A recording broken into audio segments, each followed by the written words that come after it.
everybody, what's going on? This is Dr. Jeff C. May and another episode of Doctor's Orders. I want to welcome you to wherever you're watching from, and thank you for tuning in, listening in. We've got Atlas, the office dog, in the background. You guys can't see that, but today I'm going to share a story about bow hunting in western North Dakota, how I felt I was almost going to die, and some bad choices that were made by me out in there. And I'm going to give you a preamble. So a couple things.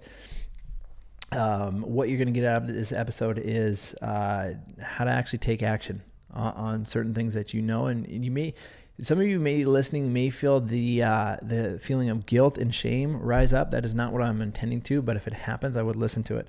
I would listen to your choices. I would listen to some of the things that you've been doing, because out of this episode, if you apply it, I'll tell you what, your life's going to improve. Things will get better. Things will get better because this is how I've applied some things and already gotten better since my trip. So let me take you back. It was Labor Day weekend. So Labor Day weekend, technically this is my second season of bow hunting. Now, whether you're a hunter or not, it doesn't matter. Not pertinent or a priority to the story. But I was on my way out to Medora, North Dakota. And so I was traveling with a couple of buddies who had been out there before, so they kind of knew the lay of the land. I did not, and this will come into play very soon here. And so western North Dakota, if you think of North Dakota, most of the time you think, man, you can see across the entire state. Well, when you hit Medora, which is almost Montana, for those of you wondering kind of where that's at, it becomes very, very rugged. It's like the Badlands mixed with some high desert, sagebrush, thick brush, steep cliffs. It's absolutely beautiful. For some of you guys have saw the pictures on our Instagram or social media and whatnot, it's not what you expect. Okay, it's not what you expect when you think North Dakota. And so we get out there. We leave Friday morning, probably around 3 or 4. Get out there. The season opens up at noon, and the whole idea with mule deer, and that's what we were bow hunting. With bow hunting in general, you got to get close. You can't just sit a couple 100 yards away and harvest an animal with a rifle around. This is an art. It is difficult, it is hard, and it is challenging, and that's why I love it. And so the idea is we get out there, and early in the day, obviously this would be like Saturday morning, and Saturday was the test for me. This is where I thought I almost was going to die. Had some concerning moments and some bad choices, and that's what I'm going to get into. But the idea is early in the morning, you get as high as you can in elevation wise. And so you get up as high as you can, and you grab your binoculars, you grab a spotting scope, you grab whatever you can to try and locate animals and try to find them and see where they're going to go bed during the day, and then come up with game plans from there. And that's the basics. Okay. That's step one. And so, there's a lot of public land out there, and we have maps, we have apps on our phone that keep track of us, all those things. So it wasn't getting lost. That was an issue. It was the fact that I had no freaking clue just how rough the terrain was. And when I say how rough the terrain is, like you're walking along what you feel you're on a flat field, and all of a sudden it drops off into a cliff. And you realize you weren't on a flat field. You were actually walking up, and you were on top of a butte. Like you were up there. And so going down and up, and a lot of testing. And I had kind of prepared for some of this. I had thought, I'd been doing a lot of weighted hiking and doing those things, and I wasn't really worried physically. And then the weather was another factor. So the weather ended up being about 96 degrees. So way too hot to be hunting deer, for sure. Yet I made it a challenge. I was going to walk out, this certain loop, and I was going to find animals. I was going to do it. I was just saying, man, I'm going to test my mettle, test my training. I'm going to do all these things. Well, I had packed in water. I had packed in snacks. I had packed in all these things. Well, as it got hotter in the day, I realized I was going to be out of water. Here's mistake number one. I was going to be out of water. Where I was pacing it, how long it was taking me to cover ground, what normally would take, maybe an hour to cover 4 to 5 miles, it was taking, 2 to 3 hours to cover a mile. And it was because it was the up and down, it was the terrain, there are no trails. It was all these factors. And so I had sent a message to the guys I was hunting with, because they're hunting a few different areas. I was like, hey, if by chance you can get water to this point, and I put a point on the map. And I figured, I'm going to be able to get there in a couple hours. If you guys just want to drop off some water bottles, I'll pick it up and then I'll hike back in to where I was trying to find some animals. Well, mistake number one is it was going to take me about 6 hours to get there, and I thought it was going to take me about 2. I was dead wrong. And so the problem became evident as I was making my way through the day in the heat, stopping, hanging out in some shade underneath some trees, resting every once in a while, having some snacks, watching my water just ration away. It became real clear that I wasn't going to make it to the water. I was not going to make it to where they dropped off the water. And so I'd send them, some locations and saying, hey, you know what, this isn't the best scenario. Feeling kind of beat up at that time and whatnot. I was like, hey, if we could just set up a different pickup point, because they were kind of done hunting in the morning and they'd located some animals they were going to make a play on later. I was like, hey, if you could just get here. Well, there again, mistake number 2, getting where I thought I could get to, they would have to drive through some roads that weren't open to the public, so they couldn't do that.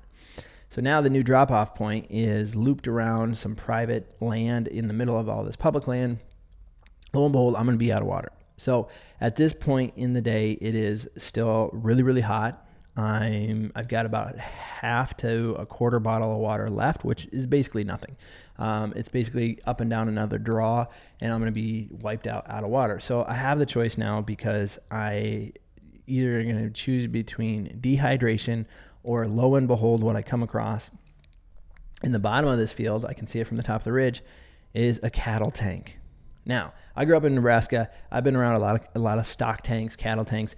These are just basically tanks out in the middle of the field that have automatic, they fill themselves pretty much automatically, so that as animals, are in the pasture and there's a lot of open grazing down there, they'll come across this water, they'll get a drink, and they'll be super happy.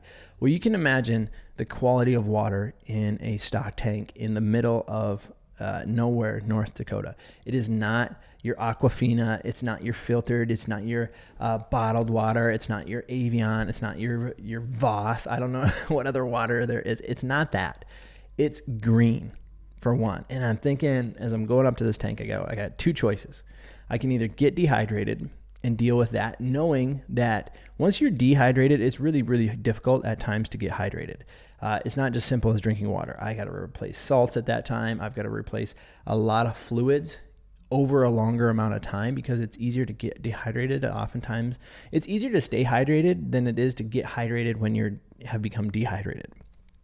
So knowing that, I thought to myself as I was walking up on this tank, if I can find where the water enters the tank and not actually drink out of the tank part, but out of where a pipe comes out of the ground or where it's automatically filling itself, I can figure that out. I may have a chance. So I knew there was a risk of either A, getting dehydrated, or B, drinking out of the stock tank and getting sick. And at that point, there's a lot of things going through my head. There's one, the fact that I have a life straw. I don't know if you guys know what a life straw is, but a life straw is simply like, it looks like a big thick straw, but it's got a lot of filters in it, and it's purposely made for when you're out in the woods or the wilderness or wherever you're at. If you come across a water source, you can use this straw to drink out of, and it'll kill anything in the water. Well, I was like, man, that's really good to know. I have one, and I also have water purification tablets. Unfortunately, both of those things, the life straw and the water purification tablets, are back in Minnesota. They are 9 hours away. They are not in the backpack on my back. Another big mistake. All right. So here I am, and I made the decision when I was facing a bad decision of getting dehydrated and then another bad decision of drinking out of a stock tank. I decide to fill up my water bottle halfway, because in my head, I'm like, if I don't drink that much, maybe my odds are better. I'm playing out all these odds. I'm hot. I am tired. I've been hiking for 7 hours at this point, up and down ridges, and I'm out of water. It's not good. It's 96 degrees. So I fill up my water bottle and I kick it back. And I feel my stomach. I can feel that water-filled gut. And I was like, okay, I can at least make it out to where my other 2 hunting buddies were going to pick me up. So I continued to hike out. I had another probably hour and a half, 2 hours out of there. And I made sure that one, half bottle of water just kind of like lasted. I took a big drink, filled it again, and then I was on my way. So ended up where I was feeling okay. I got out of there. My buddies picked me up and they gave me a bottle of water. I drank that. I'm sitting in the backseat of this pickup, and we're planning on where we're going to go for the evening because they had found some animals, blah, blah, blah. Well, I felt the fever coming on. Okay, so I felt this fever like starting to build. And have you guys ever been like where you're feeling you're going to get sick and you're like, oh, if I just sleep, maybe I'll wake up and I'll feel better. Maybe I'll sleep through this part where it just sucks. I'll sleep through the sucky part and I'll wake up magically better. So that's what I was telling myself. So I try and fall asleep in the back of this pickup, and lo and behold, I wake up. They had kind of stopped and turned around, and I said, hey, Ben, the guy who was driving, I was like, Ben, you need to stop. He's like, what? I go, just stop. So I open up the back door. I lean out. I'm practically falling out of this pickup. My arm stops me on the running board. My other hand is on the door, and I let it out. And I'm puking. And it's like, well, this was an option. And I knew. And I'm puking so hard that it is hitting the dirt road and creating a little divot. Like it's pushing the dirt up out of the road and making like a little puddle. Like that's how hard I'm puking. My body is saying, forget this. This is not good, and get it out. So after about, I don't know, what seemed like forever, it was probably only about like 30 seconds to a minute, I sit back up, rinse my mouth out with water, and I'm sitting there and I'm feeling pretty good. I'm like, yeah, we can keep going. We can keep hunting. Don't worry about me. I'm going to suck it up. This is going to be great. I'm going to keep hammering. I'm going to keep on going. About a half hour later, I'm puking again. So they drop me off at camp. So why do I tell you this story? What's the point? Well, as I'm sitting there and I realize, like, I know better. One, I know better. I should have packed in more water. Two, I have water supplies that would have prevented this issue. They're not with me. And so I had all this knowledge of what I needed to do different, and I didn't do it. And so that was frustrating. I'm sitting there on and off fever. I was good by the next morning, which was fine, but I knew better. And all of that had happened. And now it's like, well, why did that happen? It's because I knew something and I didn't take action on it. And so I'm laying there, and it's funny how life will hand you time when you need it. If you just slow down and you're off your phones and you're off your social media and you're off all those things. And the lesson that came up in my head, I felt God was telling me this lesson. He's like, you know what? Remember when I told you like faith without works is dead? And I was feeling kind of dead. I was feeling kind of dead in this tent. You know, when you're sick, and especially for guys, right? The man flu, people joke about the man flu. But I felt like, man, I'm not going to recover from this because I'm always going to be, you just go to the worst place. And I felt dead. I really, really felt dead. And, a lot of times when you have faith is, being certain of what's unseen. A lot of times it's knowing, something, and it's you're certain in the unseen. And I had faith, like I had knowledge.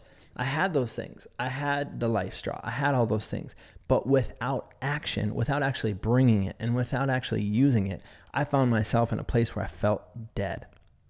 I felt like dead.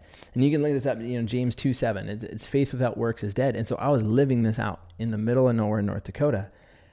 And how you apply this, I was like, well, where else in my life am I expecting things to work out? Do I have like the faith? Do I have the knowledge? And for a lot of people in their healthcare, they think, well, you know what? I'm gonna be healthy. A lot of people these days know the body was made to heal. A lot of people know. When I was sitting there puking, I'm like, I have a fever. I know my body's fighting something right now. I know my body is trying to kill whatever I drank in this cow tank in the middle of nowhere in North Dakota. I know my body is smart. My body was made to heal. When I cut myself, it makes a scab. We have limitations to that, and the better our body is fueled through nutrients, our better mentality and controlling your thoughts and your emotions, exercise, vitamins, getting adjusted, vitamin IVs, like the things we utilize here at Advantage Health Center. Like the better you are going into that, the better you are coming out. Like I know all those things, but if I don't take action on my health, or when people don't take action on their health, you can know all that stuff. You can know all the book knowledge. You can be the smartest person in the room when it comes to how your body works. And if you're sitting there sedentary, sugars, grains, dairies, if you're filling yourself with that, if you're constantly watching the news, if you're filling your brain, how you eat, how you think, how you move, if despite of what if you're acting in a different way, you're going to die sooner. you're going to die sooner. And we can see this played out. And so all of these things are going through my head. And you think about obesity, how it knocks 10 years off your life. And 70% of people are dying of lifestyle choices, even though they know better. Like, there's no smoker out there to this day. There is no smoker, let's just say in the United States, with Surgeon General warnings on the box. There is no one that thinks smoking cigarettes is healthy. Yet there's people that still do it. And so you can see that they are going to harvest the fruit of those actions. And so if you know something, but you don't act on it, it's dead. You're going to have a result that you don't want. And so when I was thinking through this episode and I was going through all the planning, and I'm like, man, where in my life am I expecting a fruit? Am I expecting a result? But I'm not taking the action on what I already know. But yet I expect something to be fruitful, when in reality it's dead. And you can feel that. You can feel anxious. You can feel confused. You can feel upset, angry. All of these things, these emotions start coming out, but you're not acting on what you know. And so that's what I want to leave you with in this episode, is saying, okay, well, where in your life are you expecting a result? It could be in your faith, your family, your finance, your fitness, wherever it may be. It may be in your career, but you're expecting a fruit and you know something, but you're not acting on it. And so in reality, when you want it to be alive and flourishing and happy and joyful and peaceful, all those fun things and successful, those things that we aim for, that we strive for in life, but in reality, you feel like it's just dead. You feel like it's dead weight dragging you down, and maybe it's in your health. Maybe you need to call the office. Maybe you need to say, hey, I'm gonna check it out. I'm gonna find a healthcare provider in my area that's more naturally mindset, because I've been going down this pharmaceutical route and all I'm getting is more and more side effects. Like, that could be an issue. But wherever it is, I want to challenge you today, is saying, okay, where in my life do I know something, but I'm not acting on it? Because faith without works is dead. And if you know something, but you're not acting on it, you're not going to get the result you want, and end up being more frustrated, being more tired, and flat out just angry. Like, a lot of times that's where it ends up for me. I'm just so angry at myself, and then you start to blame others, and then you're just down a rabbit hole. So where in your life are you expecting fruit, but you're not taking action on what you know? That, my friends, are your doctor's orders for today. That's your homework. Get after it. Let me know what your thought. You can either comment on the podcast. You can comment on our Facebook, wherever you may be watching this. But those are your doctor's orders. And you know what? That's some advice you should actually take. We'll talk to you soon.